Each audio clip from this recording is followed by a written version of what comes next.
delighted to have you here. I want to introduce first and foremost the mayor of the town of West New York, who started this project. This is his brainchild, and I want to introduce the mayor. I also want to point out to you our two commissioners who are here today, Commissioner Gabriel Rodriguez, Commissioner Susan Colapercio, Clara Herrera, the Superintendent of the Board of Education. We have Captain Sanchez, in charge of youth programs and the Police Department. Captain Edward Monti, who has been instrumental.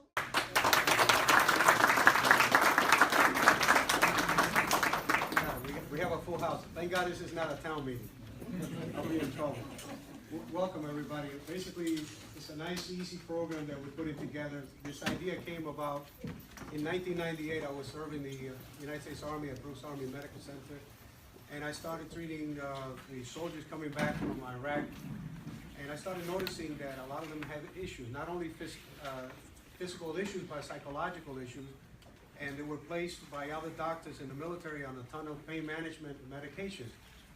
And at which time I was hearing from the other soldiers, they were playing checkers. And I started seeing that we are having in this country a huge epidemic.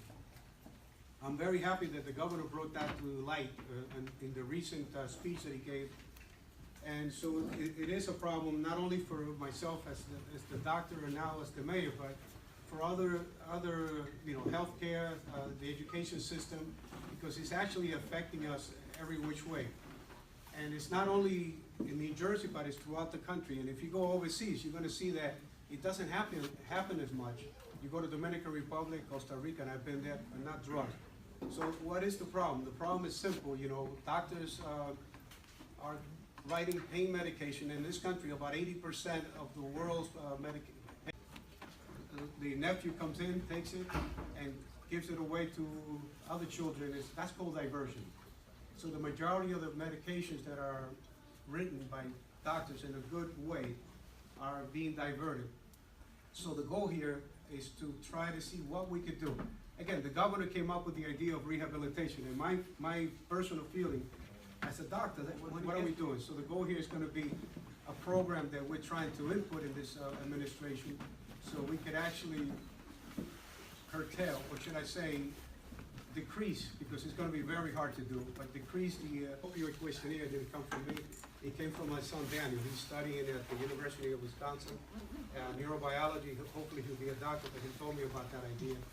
So I used the acronym with his permission. I hope he doesn't sue me after that. Anyway, we came up with this 4-tier program, but it's called prevention, education, enforcement, things of how we're going to prevent our children from getting exposed to narcotics. Okay?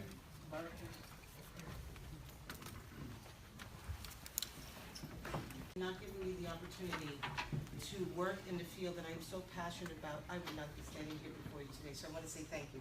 Thank you to my health department staff, Milena, my registered environmental health specialist, Andy and Giselle, and my 3 student interns from William Patterson, Paola, Eli from NJCU, and a doctoral nursing student, Morgan Park from Rutgers, my alma mater. We're going to train our officers so they can act more effectively with dealing with drug-addicted individuals. It's not an answer when somebody is addicted to drugs in jail. They're a victim, they need help. Very important, we need to identify drug-endangered children. If a child has a home that has a drug problem, that child's neglected.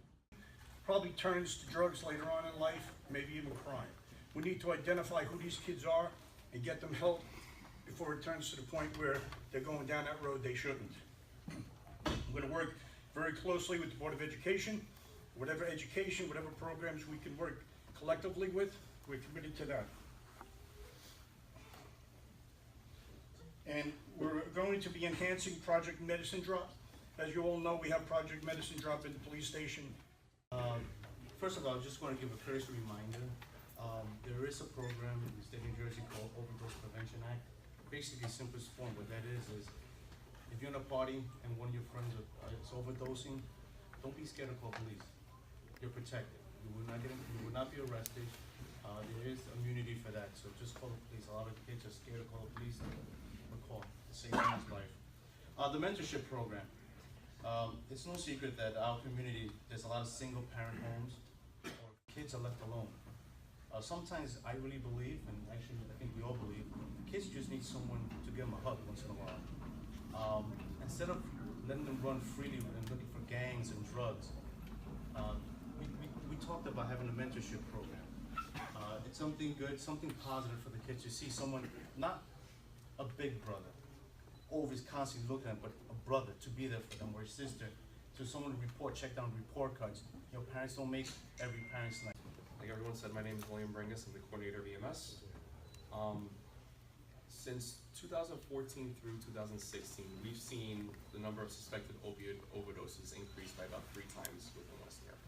It's still not at the level as what some of the other places in the state are, but it has increased significantly, enough for us to notice it. Back in 2015, at the beginning, we started carrying Narcan once the state actually gave us the waiver to do so. Show them how to do urine testing. Show them that the state has a website that you can actually see if anybody's taking other medications, and we do that in our office. Am I right, Guillermo? Yeah, we do that all the time. So my front desk, actually, by the time the patient comes in, he tell me where the patient comes from, if he's taking whatever kind of medication. And most of them come to my office all the way from Neptune, New Jersey, saying I'm the best, the most wonderful doctor in the world. And they come with this MRI saying they have back pain, and they say have a good day. And most of the time we don't make the appointment because they're actually looking for medications to abuse them. So we're going to teach them how to do the pain contract, how to take a good history, and also give them instructions what kind of medication they could start them. You know, if you have a back pain, don't hit them with Percocet or Dilaudid. You got to start, the anti-inflammatory, the physical therapy, walk them through the pain management pyramid. And most doctors don't know that. So we're going to, instruct them and give them some guidance, and hopefully that would help reduce the amount of medication being written at West New York. And again, I say this is voluntary because sometimes they might not want to change their habits, and if they don't, I can tell you the state is actually looking out at those doctors to, who are not prescribing the proper way. Anyway, that's part of the education program that we're planning to do. Anything else there? In your Absolutely. My practice is mainly interventional pain management. That means I do a lot of injections and surgery, and I burn nerves. But yes, there is a need for opioids. But the first thing you got to do is, after you do a good assessment of the patient, you start with the basic, the anti-inflammatory, the muscle relaxant, the physical therapy. And then if you want to find out what the etiology or the cause of the problem is, then you go into like diagnostic exams, MRIs, nerve conduction testing. And then if you need to, you start with the opioid. That's when I do my contract, I do my urine testing, and I do a very thorough physical exam. So have you Absolutely, yeah. which one would you say was the stronger opiate that you have to prescribe? Fentanyl. Fentanyl? Yep. And I'm very well versed with fentanyl because I'm also an anesthesiologist. And one of the things with fentanyl is once you inject it, people forget to breathe. And you actually they start turning blue in front of you. And you gotta say breathe. And it causes muscle rigidity, so they can't breathe sometimes. So, I mean, it's one of those drugs that unless you're very educated about, side effects and everything on that medication, I don't recommend any doctor prescribing that kind of medication.